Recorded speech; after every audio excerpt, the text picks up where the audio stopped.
in to the courts of the King. I will usher in to your presence.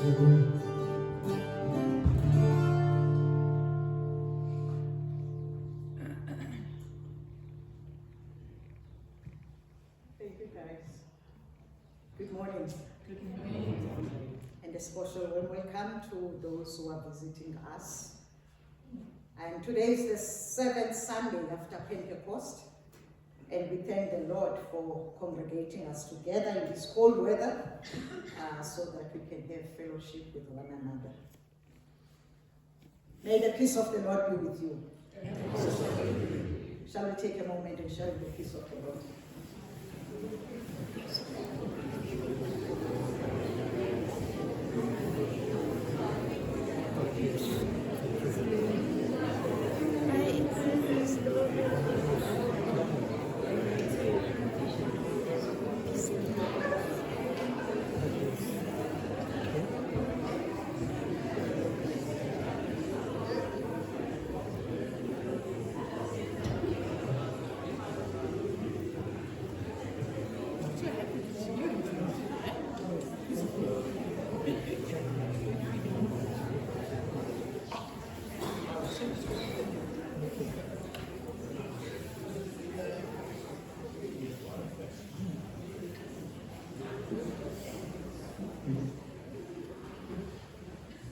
That was more than a minute of sharing the peace of the Lord. But that's good, because it's cold, so we needed, to exchange the body temperatures. So shall I now invite Dave, who will light the candle for peace, justice, and hope for us. Thank you.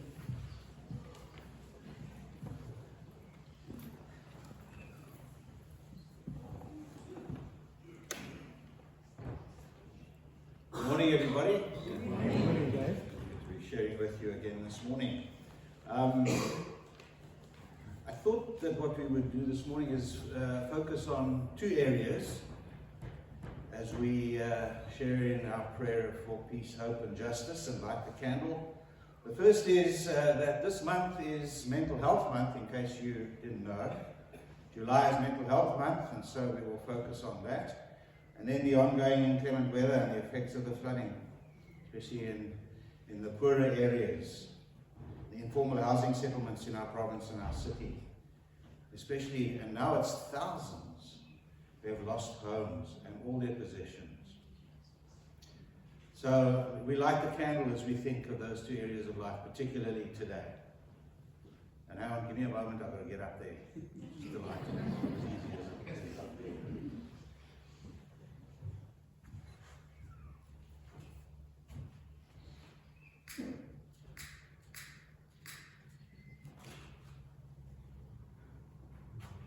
Just so that you can see I'm trying.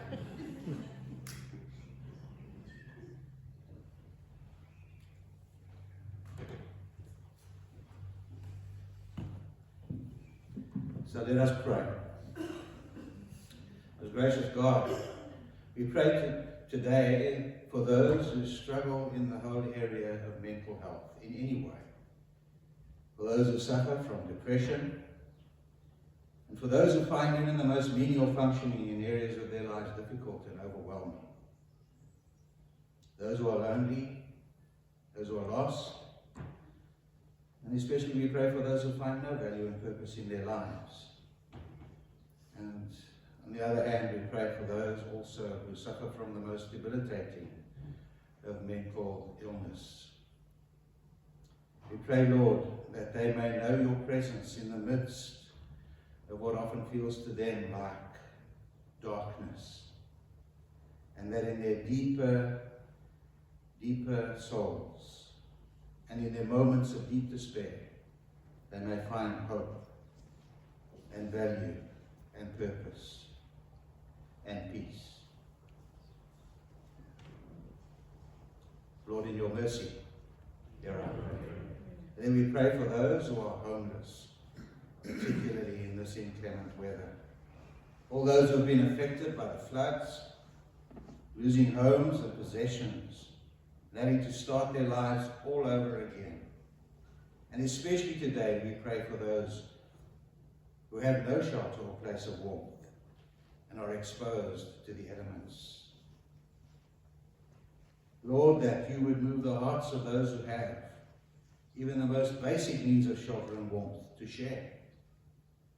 And those organizations that are involved in working to provide for these most basic needs to those who have lost everything, needs for food and for shelter. May they find ongoing resources, both material and in terms of energy and passion, to work tirelessly, especially in these adverse circumstances. Help us each to see that we have a part to play in reaching out in compassion at this time. For your word does indeed teach us that what we do for each of these, we do for you. In the name of Christ we pray. We share together in a prayer for Africa. God bless Africa. Protect our children, control our minds, heal our communities, and give us peace. For Jesus Christ's sake. Amen.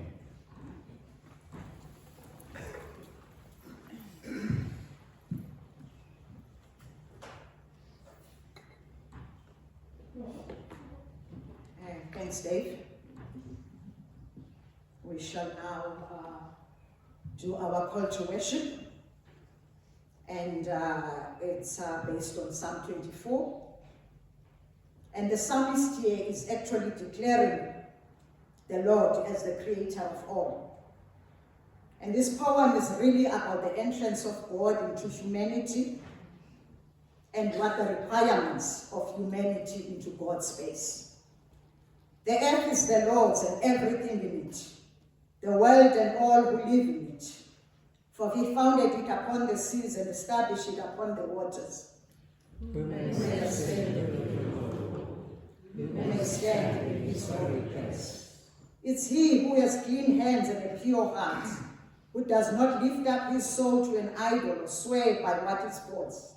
He will receive blessing from the Lord, and vindication from God his Savior. The Lord is here. God's Spirit is with us. Praise be to God and the Lord Jesus Christ, who has blessed us every spiritual blessing. We once lived in darkness. Now in Christ we live in light. There is one body of Christ, one Spirit, one Lord, one faith, and one baptism. One God who is over all, through all, and in all. So now let us join in worship as we sing Blessed Assurance, Jesus is mine. Shall we stand?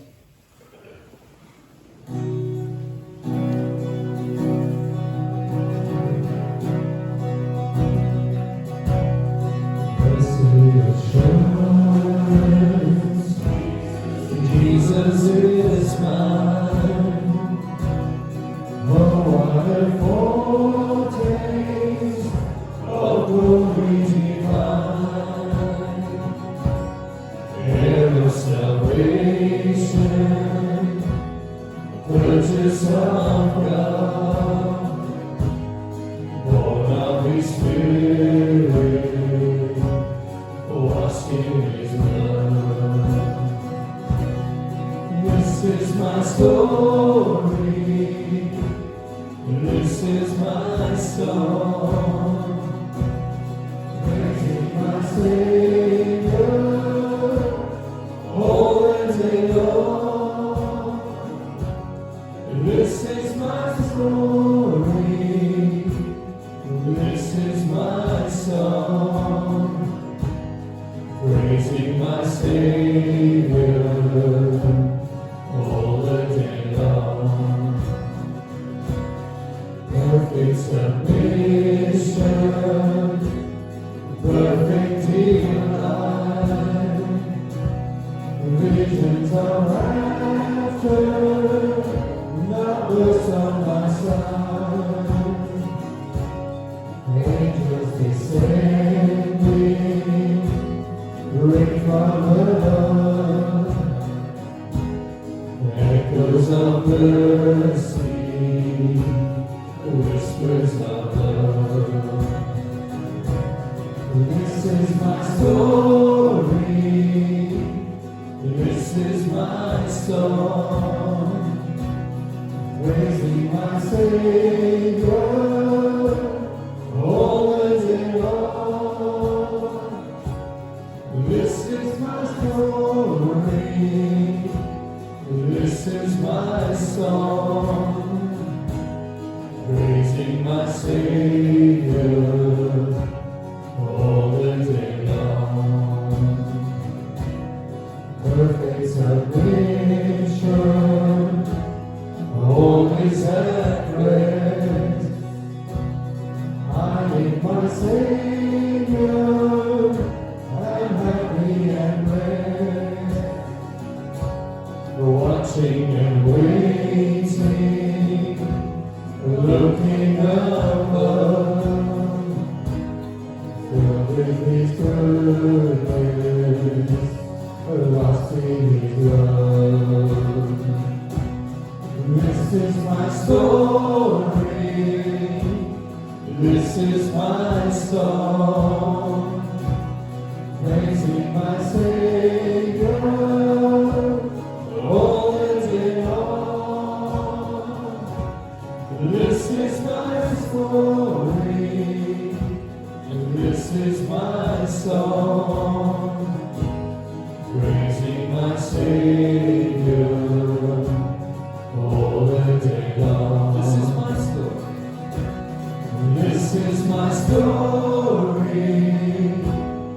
This is my song, praising my Savior all the day long. This is my story. This is my song, praising my Savior all the day long.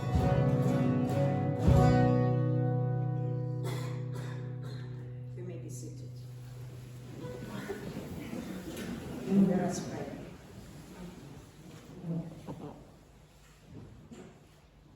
Lord Jesus, you are the good shepherd who cares for his flock.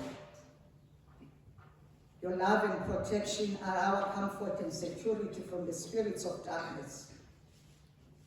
Lord, we adore you for your guidance and provision. Thank you, Holy Spirit, for leading us beside still waters and restoring our souls. O loving God, help us to always follow your voice and trust in your care. May our lives be a testament to your shepherding love. Lord, as we lift up our hearts in praise and adoration, we are acknowledging that you are the source of all wisdom and knowledge. Your understanding is infinite, and your judgments are just. We adore you, Heavenly Father, for your perfect wisdom, which guides us in all our decisions. Thank you, Holy Spirit, for the gift of discernment and the ability to seek your counsel. Help us to lean not on our own understanding, but to always trust in your guidance. May our pursuit and wisdom lead us to a deeper adoration of your truth. Lord, we praise you for your insight and clarity, which lights our paths. We pray all this in the wonderful and precious name of our Lord and Savior, Jesus Christ, who taught us to pray. Our Father, who art in heaven, hallowed be thy name. Thy kingdom come, thy will be done, on earth as it is in heaven. Give us this day our daily bread, and forgive us our trespasses, as we forgive those who trespass against us. And lead us not into temptation, but deliver us from evil.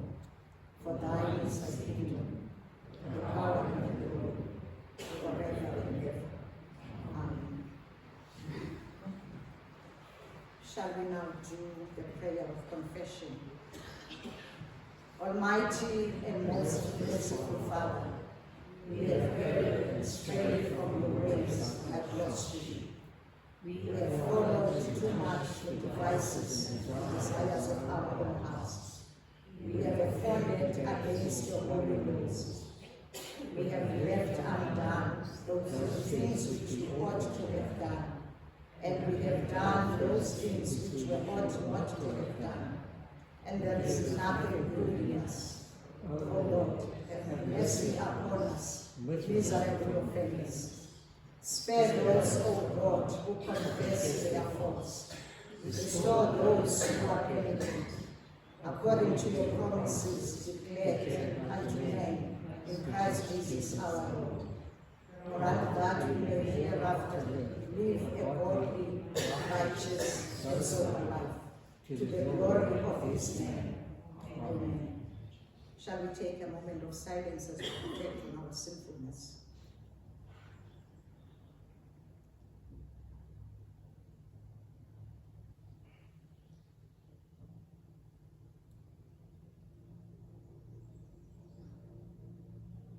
People of God, here is the good news. God is willing to cleanse us from our pride.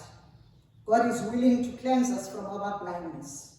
He's willing to cleanse us from our stubborn insistence on having things done our way.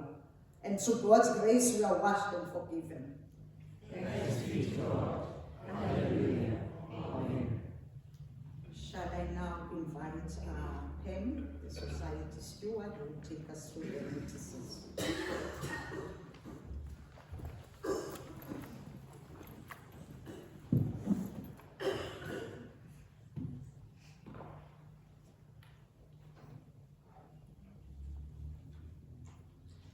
Very good morning.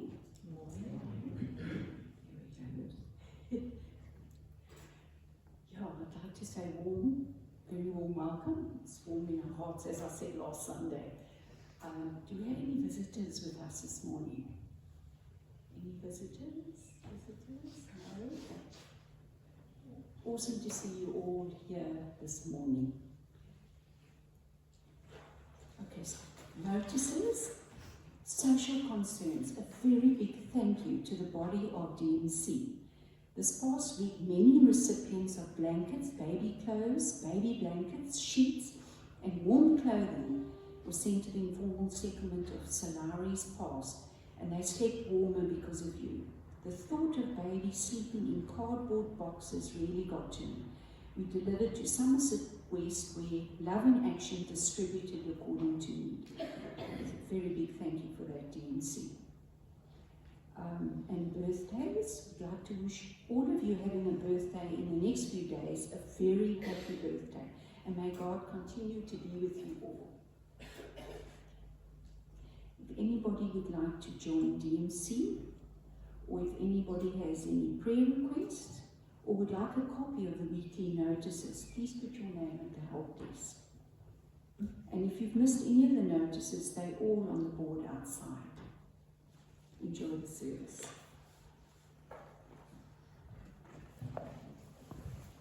Shall we stand?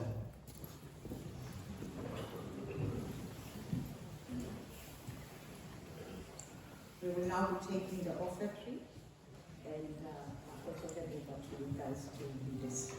And when we're done to pray the blessing on the offering, can we just ask that you remain standing, please?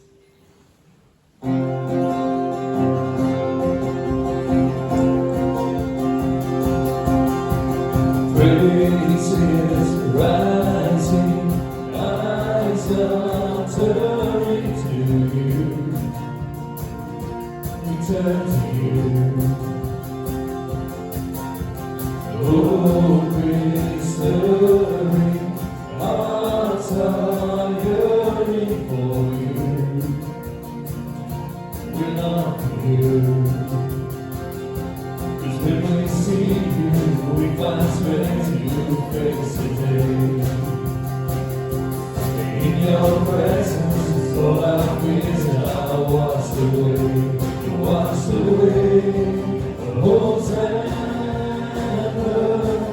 Hosanna, you are the God who saves us, worthy of all our praises. Hosanna, Hosanna, come and away among us. We welcome you here, Lord Jesus. Yes, hear the sound of hearts returning to you.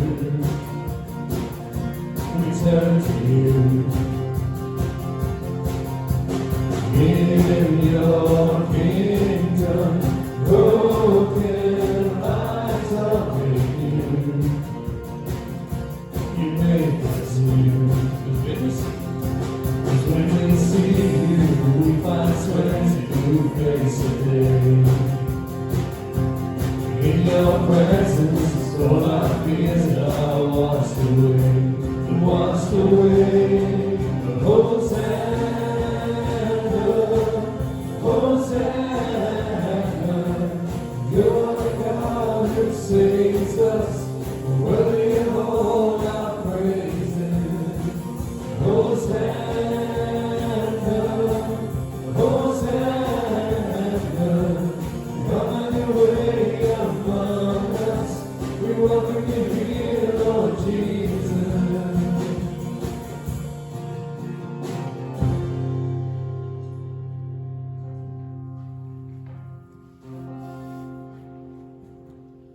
Shall we bow our heads?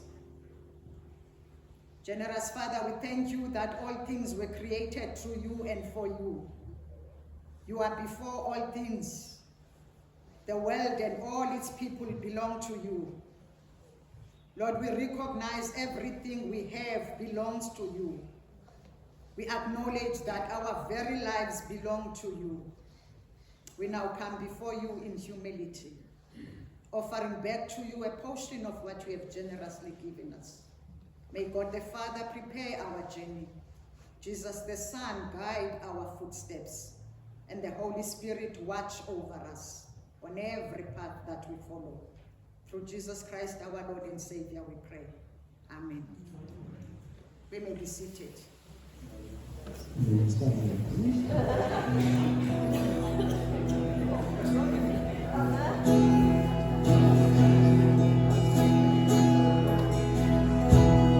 To God be the glory, great things He hath done. So loved He the world that He gave us His Son, who yielded His life and atonement for sin, and opened the life gates that all may go in. Praise the Lord, praise the Lord, let the earth hear His voice. Praise the Lord, let the people rejoice. So come to the Father through Jesus the Son, and give Him the glory, great things He has done. Perfect redemption, the purchase of blood, to every believer the promise of God, the guileless defender who truly believes, that moment from Jesus and pardon receives. Praise the Lord, let the earth hear His voice. Praise the Lord, let the people rejoice. Oh, come to the Father through Jesus the Son, and give Him the glory, great things He has done. Great things He has taught us, great things He has done, and great our rejoicing through Jesus the Son. But purer and higher and greater will be our wonder, our rapture when Jesus we see. Praise the Lord, let the earth hear His voice. Praise the Lord, let the people rejoice. Oh, come to the Father through Jesus the Son, and give Him the glory, great things He hath done. Praise the Lord, let the earth hear His voice. Praise the Lord, let the people rejoice. Oh, come to the Father through Jesus the Son, and give Him the glory, great things He has done. Okay, it's time for the end and we'll be seated. And I'm now going to invite Jared, who will take us through our scripture reading. The first one is in Ephesians chapter 1, and we read from verses 3 to 14. And the second one is the Gospel of St. Mark chapter 6, and we read from verse 14 to 29.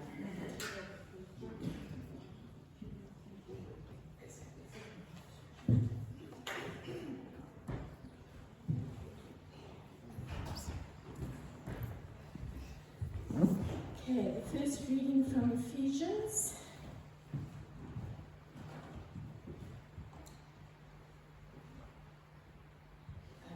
It is Ephesians chapter 1, verse 3.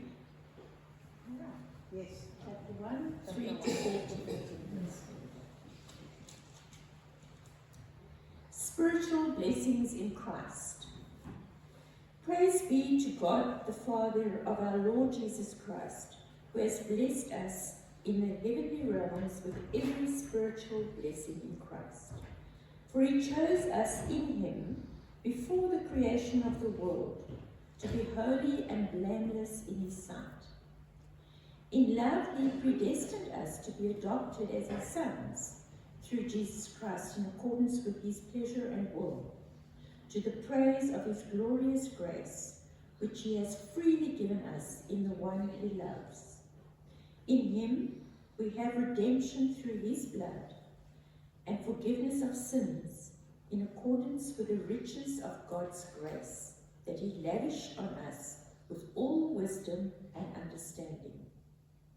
And he made known to us the mystery of his will according to his good pleasure, which he purposed in Christ, to be put into effect when the times will have reached their fulfillment, to bring all things in heaven and on earth together under one head, even Christ.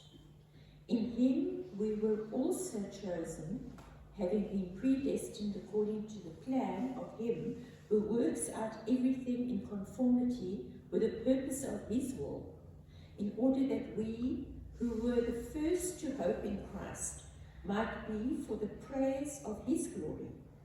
And you also were included in Christ when you heard the word of truth, the gospel of your salvation.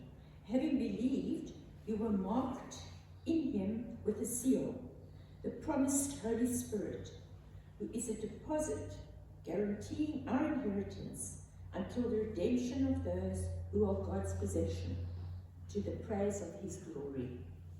Amen. Our second reading is from Mark, and it's almost, I said to Tandy, there should be a PG on this one. John the Baptist beheaded. King Herod heard about this, for Jesus' name had become well known. Some were saying, John the Baptist has been raised from the dead, and that is why miraculous powers are at work in him. Others said, he's Elijah. And still others claimed, he's a prophet like one of the prophets of long ago. But when Herod heard this, he said, John, the man I beheaded, has been raised from the dead. For Herod himself had given orders to have John arrested, and he had him bound and put in prison. He did this because of Herodias, his brother Philip's wife, whom he had married. For John had been saying to Herod, it's not lawful for you to have your brother's wife.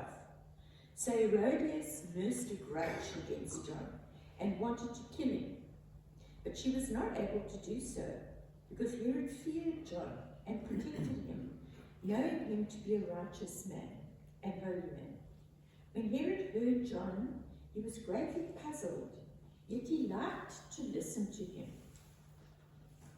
Finally, the opportunity came. On his birthday, Herod gave a banquet for his high officials and military commanders and the leading men of Galilee. When the daughter of Herodias came in and danced, she pleased Herod and his dinner guests. The king said to the girl, ask me anything you want, and I'll give it to you. And he promised her with an oath, whatever you ask, I will give you up to half my kingdom. She went out and said to her mother, what shall I ask for?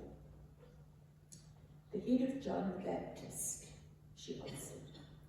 At once the girl hurried into the king with the request, I want you to give me right now the head of John the Baptist on a platter. The king was greatly distressed, but because of his oaths and his dinner guests, he did not want to refuse her. So he immediately sent an executioner with orders to bring John's head. The man went, beheaded John in the prison, and brought back the head on a platter. He presented it to the girl, and she gave it to her mother. On hearing this, John's disciples came, took his body, and laid it in a tomb. Hear the word of the Lord. Thanks be to God. Amen.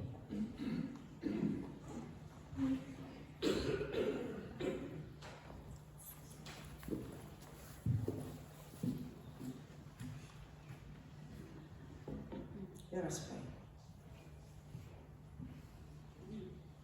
Lord, we thank you for your word that's been beautifully ministered by Daryl to you and for your honor.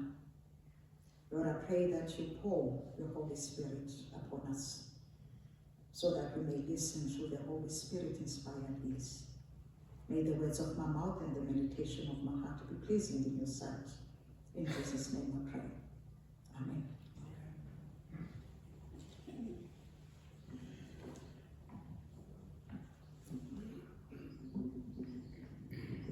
The theme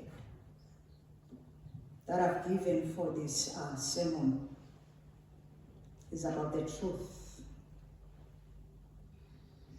that sets us free.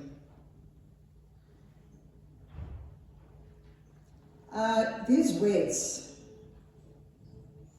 are the words that were once spoken by Jesus when he was challenged by the Pharisees on the validity of his testimony as Christ, the Son of Man. Jesus told the Jews, for instance, that those who hold my teachings are really my disciples, and they will know the truth, and the truth shall set you free. That's a quote from John 8, verse 51. Sadly, such a truth that Jesus claimed would set one free, it never set him free. Because it was that very truth that led to his rejection, his arrest and crucifixion. So it seems to me that there are consequences for telling the truth. And the consequences can either be good or bad. So what shall we do? What shall we do about the truth? In this Gospel of St. Mark, actually speaking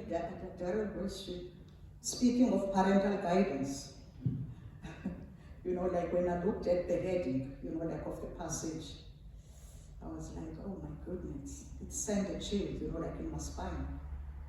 And I was like, how do you navigate, like this space without, like offending anyone? So I kind of tried. I hope I have tried, In this passage of St. Mark, we come across a story of Herod Antipas, or Herod Tetrarch, but I'm not going to go into the details of being a tetrarch, who became a ruler of Galilee and Perea after the death of his father, who was Herod the Great in 4 BC. His reign was from 4 BC up to 39 AD. Herod Antipas divorced his wife, and her name was Phasael, in favor of Herodias. And Herodias was actually married to the half-brother of Herod Antipas.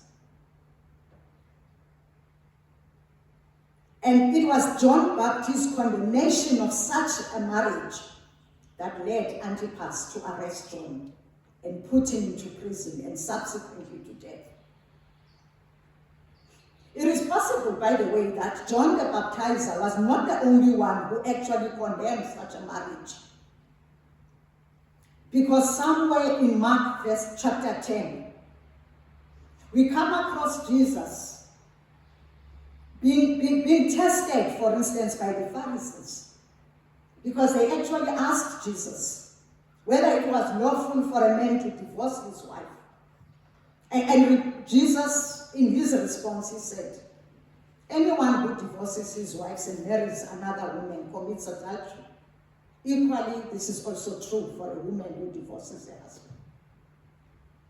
So, if one looks closely, at John the Baptist, John is, one would say, was a mentor of Jesus. Because he is the one who first and foremost prepared the way for Jesus, as per the prophet Isaiah's prophecy. Now, when people saw John baptizing with water in Jordan and preaching repentance to people, people started wondering, like, who are you? Are you the Messiah that we are expecting? Are you the prophet? Or are you Elijah? And obviously, John corrected them and said, no. I am just the voice of the one calling in the desert, saying, make straight the way for the Lord. But then why do you baptize?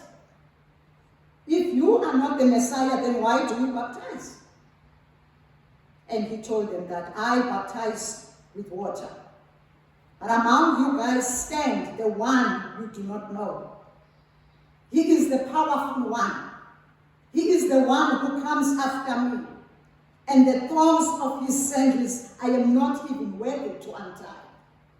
And he was actually referring to Jesus. That's from John 1:19 to 28. Indeed, when John was baptizing Jesus, the Spirit of God in the form of dove descended upon him. And so John did testify that Jesus was the Son of God. For he said, I would not have known him, except that the one who sent me to baptize him with water told me, saying, the man on whom the Spirit comes down and remains is the one who will be baptizing you with the Holy Spirit. So John not only did he baptize Jesus, but he also testified and advocated that Jesus is indeed the Messiah that the prophets of the Old Testament were prophesying about. It's important, therefore, to note that it is only after John had baptized Jesus that Jesus started with his mission of healing and preaching the good news. I've got maybe that. I've decided to share this with you, where I have kind of juxtaposed, John the Baptist with Jesus, because there's a lot of similarities between these two people. John, for instance, was a mentor to Jesus. That makes Jesus a mentee to John. John baptized with water, but Jesus baptized with the Holy Spirit. John had the disciples. Dave, I don't know how many disciples did he have.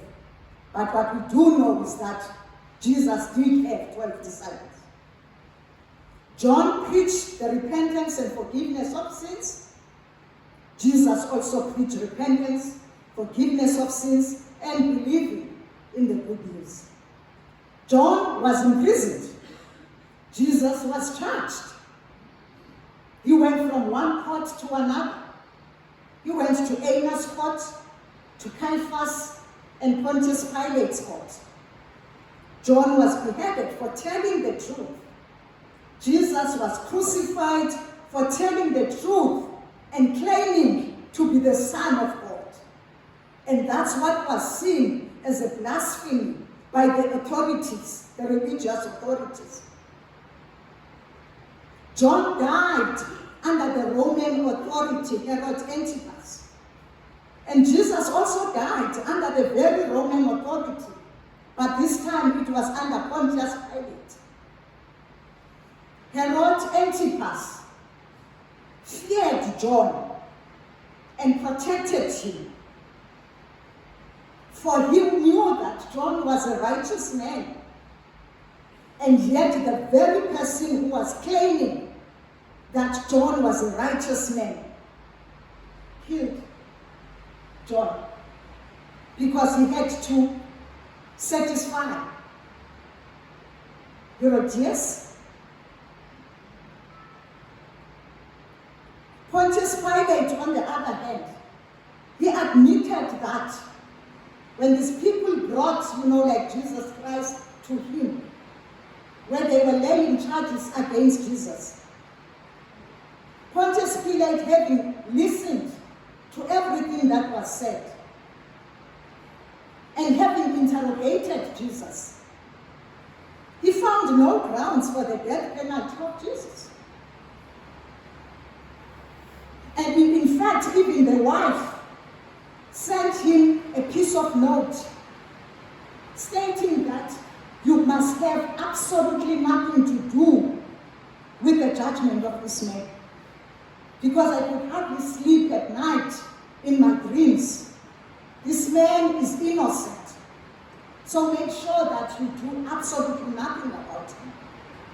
But despite the confession that Pontius Pilate made about the innocence of Jesus, he still did crucify Jesus. He still sentenced him to death in order to gain popularity and power. And by the way, Herod Antipas and Pontius Pilate, they had beef with one another. These guys they were enemies to one another. But do you know what enemies normally do when they have a common denominator? They will club together. They will reconcile short term, just so that they can actually deal with the common denominator that they have, which is their enemy. And once their mission is achieved, they then go back, to their own ways of being enemies. That's what happens even with us these days. They didn't like one another. And lastly, John was buried by his disciples. Jesus, on the other hand, was buried by disciples. However, his disciples were not the 12 that he had. They were secret. They were secret disciples. We are calling them secret disciples because these people, they actually belonged. They were part and parcel of the very religious authorities who were against Christ. These men belonged to the Council of Sanhedrin. And so, and on a day-to-day basis, they were judging people unfairly. And so, that is why they did everything. As a matter of fact, we will remember that Nicodemus is the one who actually went to visit Jesus at night. He went to Jesus at night because the Spirit of truth deep down in his soul was telling him that with the kind of miracles that Jesus was performing, the manner in which Jesus was teaching, the fact that Jesus was actually challenging the status quo of the teachings by the scribes, Nicodemus knew that deep down, this person must be the Son of God, or there must be godliness in him. And that's why Jesus responded by saying, unless you are born again, you will never see the kingdom of God. So Nicodemus was a hypocrite. Nicodemus was a hypocrite.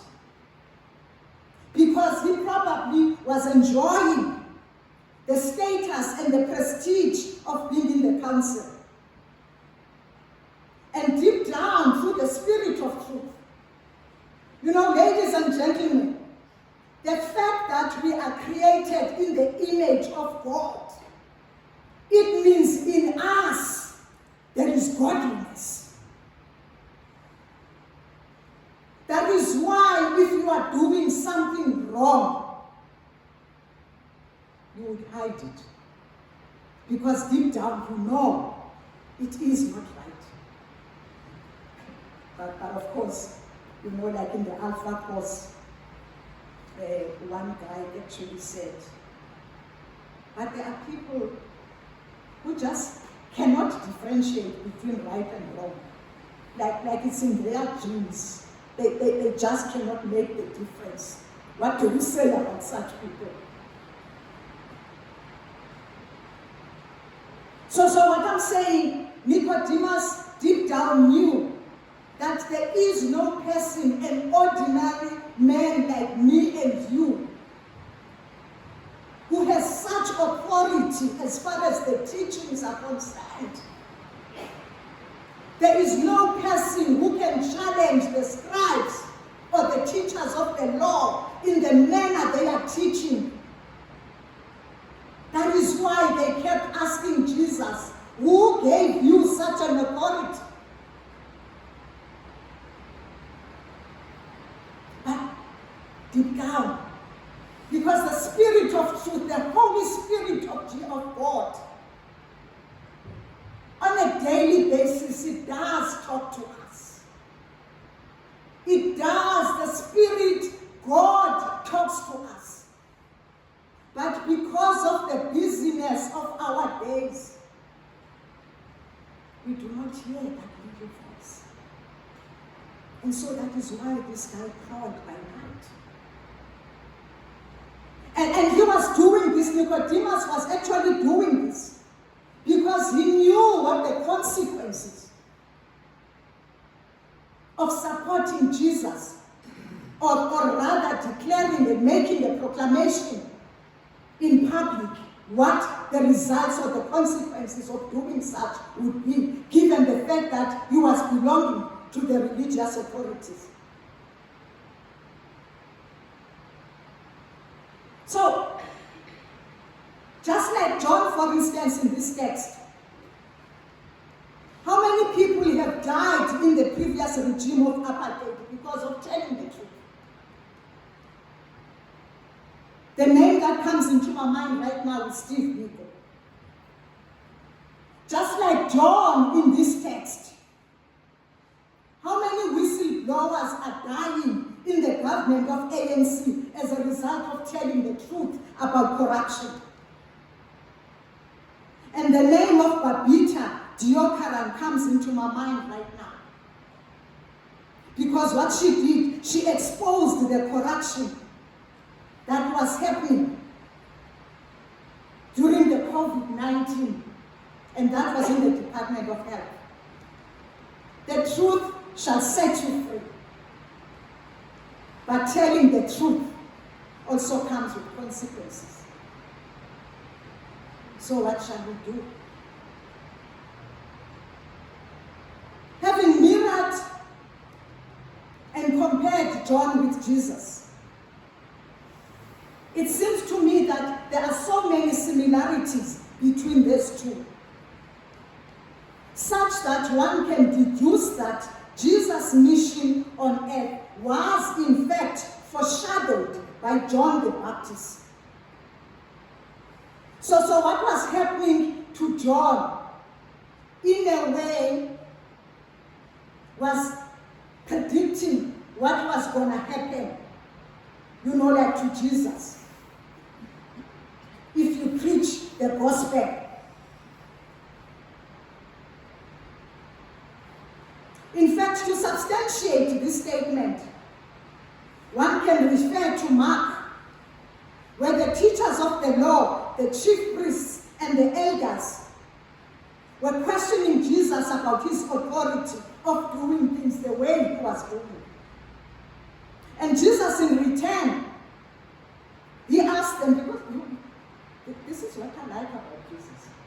Because Jesus knows your intentions even before. If your intentions are malicious, he is going to deal with you decisively. And a number of times, Jesus never responds to a question just like that. In fact, the answer is going to come from you. Because he starts firing questions back to you. And so Jesus, knowing their intention, he said, okay, well, let's talk about John's baptism. Did John's baptism come from heaven or from man?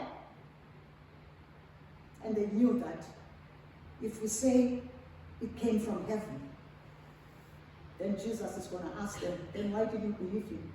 If it came from heaven, then why did you not believe? And then they realized that if we say it came from man, people might revolt. Because people loved and they believed in John. And in people's mind, they were considering John as a prophet. And so they decided to respond by saying, well, we do not know. And Jesus in return said, oh, well, then if that is the case, then I will also not tell you the answer. In terms of why am I doing the things I am doing and where do I get the authority? I won't tell you. So as I summarize, there's 5 points that I would like to make. The first one, John stood up to Herod, who obviously represented authority and political power. John chose the truth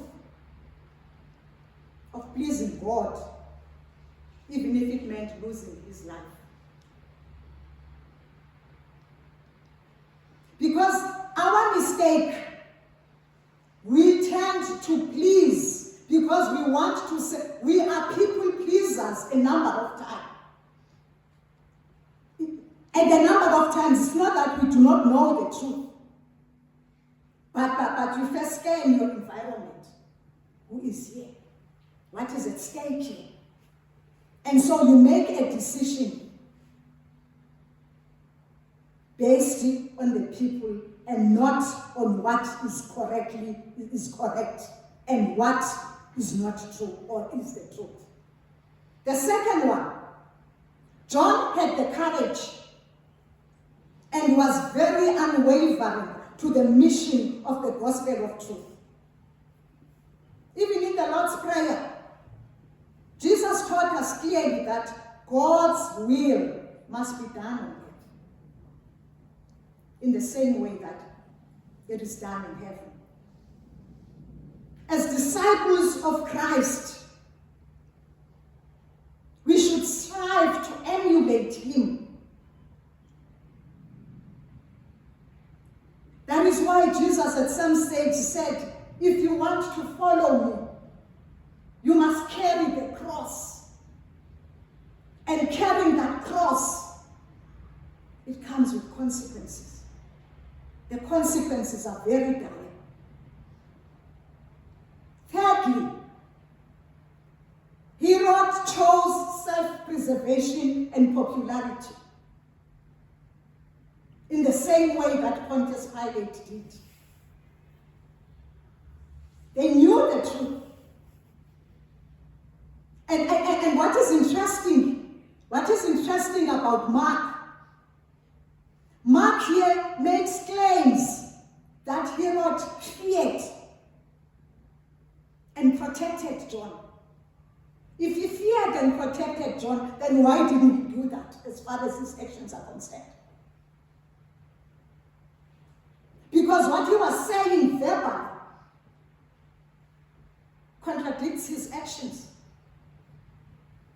He sold an innocent soul to gain popularity and power. And so Herod failed dismally to protect John, despite the claims that he was making. Fourth,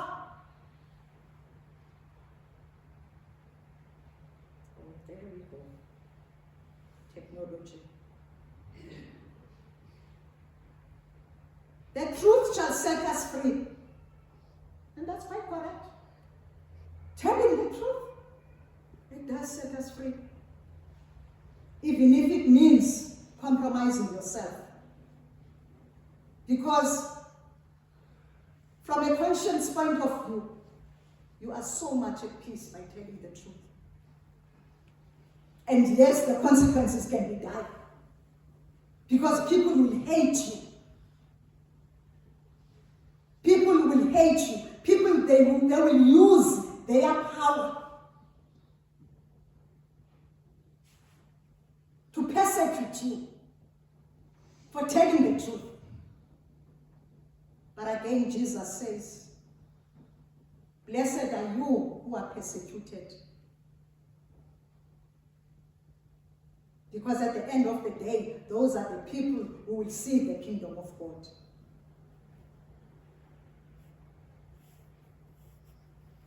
So there are consequences in telling the truth. Lastly, Paul in Ephesians 6, he cautions us that our struggle is not against flesh and blood, but our struggle is against the rulers, the authorities, and the powers of darkness and spiritual forces of evil. Therefore, we must put on the full armor of God and ensuring that we've got belts.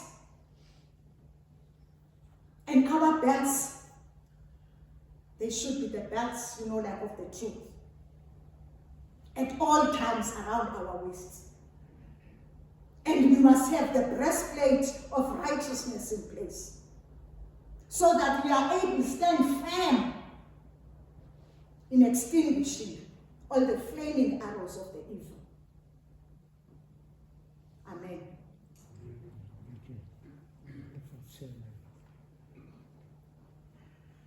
Let us pray.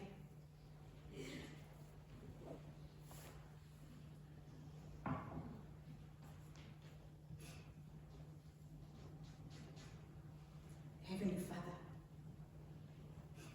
when we commenced this service, we invited your Spirit of truth to guide and journey with us. For without you, Lord, we can do absolutely nothing. As we are about to leave your tabernacle, we just want to give thanks for your presence and guidance. Thank you, Lord, for the nourishment of the soul and food for thought of the day. As we begin this new week,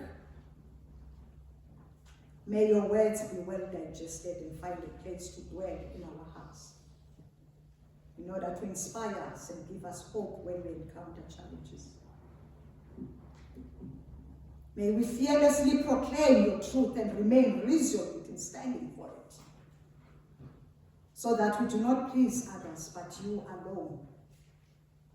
For in your beatitudes, you promise that those who are persecuted because of righteousness will inherit the kingdom of God. Lord, in your mercy. Gracious God, as the schools have just opened, we bring our children who are the leaders of tomorrow before you. Lord, through your Holy Spirit, we ask and pray that you transform our children, particularly those who are abusive to the teachers and parents. Lord, help us as parents to discipline our children, because the Lord disciplines those whom he loves and punishes everyone he accepts as the son. Our society is bleeding from brokenness, and we pray for the healing and restoration of our souls. Lord, in your mercy. Gracious God, we bring before you the government of national unity and the coalitions amongst the political parties. Through your Spirit, Heavenly Father, we pray that you bring humility and unity amongst them, so that they may put the needs of the people of this country first. Lord, kill the spirit of self-preservation and egos amongst them, so that they may serve the people earnestly, with integrity and wholeheartedly. We particularly pray for corruption, violence and crime, high unemployment rate, as these issues further exacerbate the plight of the poor. Lord, in your mercy. O loving God, our hospitals and hospices are full of people who are suffering from various illnesses. Some health institutions lack the very basic equipment, and the healthcare workers are burdened as they have to give their best under dilapidated conditions. Lord, we have invited all those who are weary and burdened to come to you, so that you can give them rest. For your yoke is easy and your burden is light. O gracious God, amongst the people who need your healing is our minister, Vuyelwa Njenga, Maureen Savage, Tiens Fesser, Elizabeth Decker, Ndando Nkonzo. I'm now going to give an opportunity to everyone who wants to mention the people in this prayer.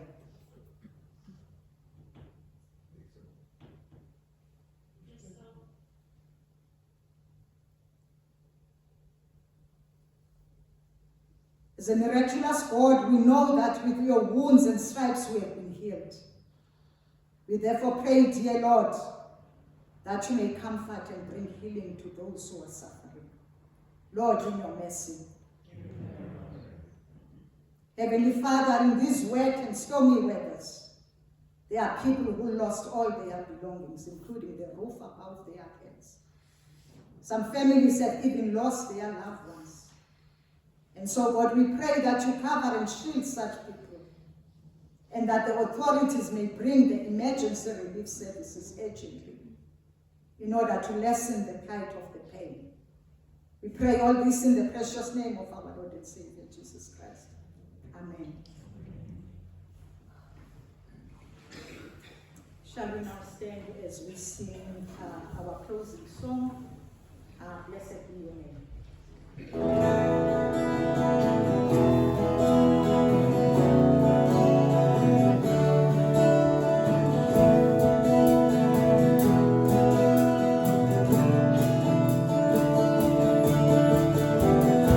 Blessed be your name in the land that is plentiful, where the streams of abundance flow. Blessed be your name. Blessed be your name when I'm found in the desert place, though I walk through the wilderness. Blessed be your name. Every blessing you pour out, I'll turn back to praise.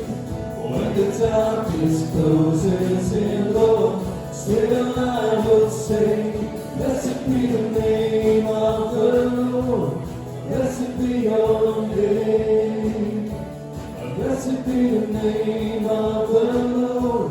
Blessed be your glorious name. Blessed be your name when the sun's shining down on me, when the world's old as it should be. Blessed be your name. Blessed be your name on the road marked with suffering, though there's pain in the offering. Blessed be your name. Every blessing you pour out, I'll turn back to praise. When the darkness closes in, Lord, still I will say, blessed be the name of the Lord. Blessed be your name. Blessed be the name of the Lord. Blessed be your glorious name. give and take away. You give and take away. The heart will choose to stay. The blessed be your name. You give and take. You give and take away. You give and take away. The heart will choose to stay. Blessed be your name. Blessed be the name of the Lord. Blessed be your name. Blessed be the name of the Lord. Blessed be your glorious name. Blessed be the name of the Lord. Blessed be your name. Blessed be the name of the Lord. Blessed be your glorious name.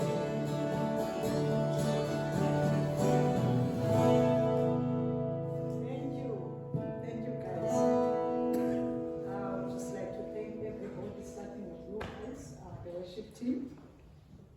There's a lot of work, guys, that happens behind the scenes. People see us standing here, you know that everything is smooth and the entire week you hardly sleep actually, preparing for all this. At the back there, thanks to you guys, Dave and Yvette, to the people who were welcoming others as we were coming this morning, and thank you. Hey, give yourself a pat on your shoulder. I mean, you braved this weather and came through, you know. Yes. So, thank you so much. I really do appreciate. And may the Lord bless you and keep you. May the Lord make his face shine upon you and be gracious to you. May the Lord lift up his countenance upon you and give you peace. Okay. Shall we now sing our benediction? We haven't sang this for quite a while. Okay. So, yeah. Okay. And drive safely as we go back home. And keep warm, of course.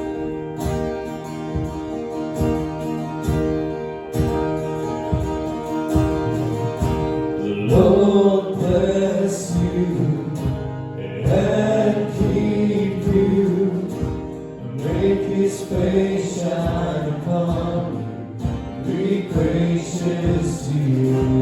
The Lord turn his face towards you and give you peace.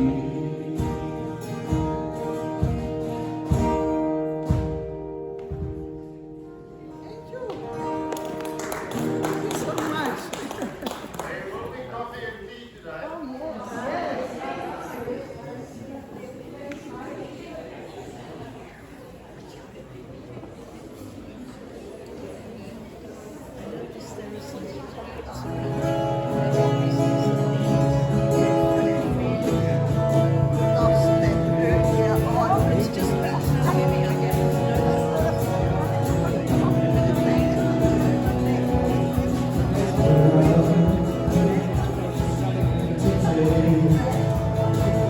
She sits here, trying to fade into the faces. The girls teaching her laughter and carrying farther than they know, farther than they know. But if we are the body, why aren't his arms reaching? Why aren't his hands healing? Why aren't his words teaching? But if we are the body, why aren't his feet going? Why is his love not showing them there is a way? The traveler is far away from home. He sheds his coat, quietly sinks into the back door.